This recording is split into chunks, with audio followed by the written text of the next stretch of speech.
दोस्तों, क्या आप जानते हैं कि हमारे देश के किसानों की हालत इतनी गरीब क्यों बनी हुई है?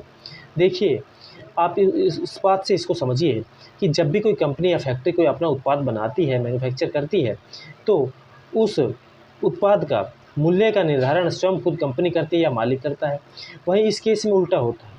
जैसे किसान अपनी फसल पैदा करता है, तो उसके मूल्य का निर्धारण या तो सरकार करती है, या बिचौलिए करते हैं, या बनिए करते हैं, या कॉरपोरेट करते हैं। और वो मूल्य का निर्धारण इस प्रकार से करते हैं कि किसानों को उनकी लागत का पूरा पैसा भी नहीं मिल पाता है, और वो इस प्रकार से निरंतर कर्जदार होते रहते हैं और बनियों से कर्ज लेते हैं, जिसके कारण वो अपनी फसल उनको बेचकर चले जाते हैं, और वो लगातार किसान इन बनियों के कर्जदार बने रहते हैं या सरकार के लोन लेकर कर्जदार बने रहते हैं, क्योंकि उनके पास इतना सामर्थ्य और क्षमता और पैसा नहीं होता क्योंकि वो अपनी फसलों को रोक सकें। इसलिए वो फसल पैदा करते हैं और फसल को लाकर इन बनियों को देकर चले जाते हैं, और जिससे उनका कुछ ब्याज और मूल राशि में कुछ बदलाव करके किसानों को कह दिया जाता है कि आपके ऊपर अब इतना कर्ज और रह गया है।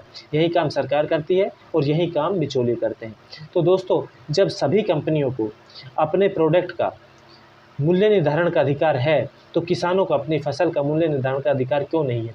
ये भी एक सोचने वाली बात है और चिंता करने वाली बात है। सरकार इस पर कोई ध्यान नहीं देती है। जिस प्रकार से हमारे किसान भाई निरंतर गरीब होते जा रहे हैं, कर्जदार होते जा रहे हैं, और आए दिन इस कर्ज से परेशान होकर किसान लोग हमारे आत्मदाह भी कर रहे हैं, आत्महत्या भी कर रहे हैं।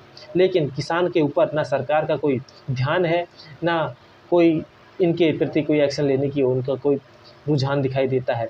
बस किसानों को लॉलीपॉप दे दिया जाता है कि हम ये दे देंगे, ये दे देंगे, 6,000 रुपये हम सालाना दे रहे हैं। दोस्तों, 500 रुपये महीना आता है। अब आप ये सोच कर देखिए कि 500 रुपये महीना में होता क्या है, क्योंकि डीएपी का कट्टा जो होता है खाद का, वो 1600 रुपये का आ रहा है, यूरिया का 350 रुपये का आ रहा है, और ये फसलों में हर महीने डाले जाते हैं। तो आप देखिए कि किसान के पास जब आमदनी 6 महीने में होती है, तो वह दवाई, बीज और इस प्रकार की सारी चीज़ें हर महीने कैसे डाल सकता है? वो कहाँ से लेकर आएगा? और दूसरा, हर महीने बिजली का बिल आ जाता है, बच्चों की फ़ीस आ जाती है, वो इस प्रकार के खर्चे किस प्रकार से निर्वाह करेगा? इसलिए अब किसानों को कर्ज लेना पड़ता है, और जिसके कारण वो जो फसल पैदा करते हैं, वो उस कर्ज में ही उनको बनियों को या सरकार को दे देते हैं। इसलिए किसान लगातार कर्जदार होता जा रहा है, और किसान को कर्ज से मुक्ति दिलाने का सरकार के पास कोई भी उपाय नहीं है, और ना वो उनको मुक्त कराना चाहती है।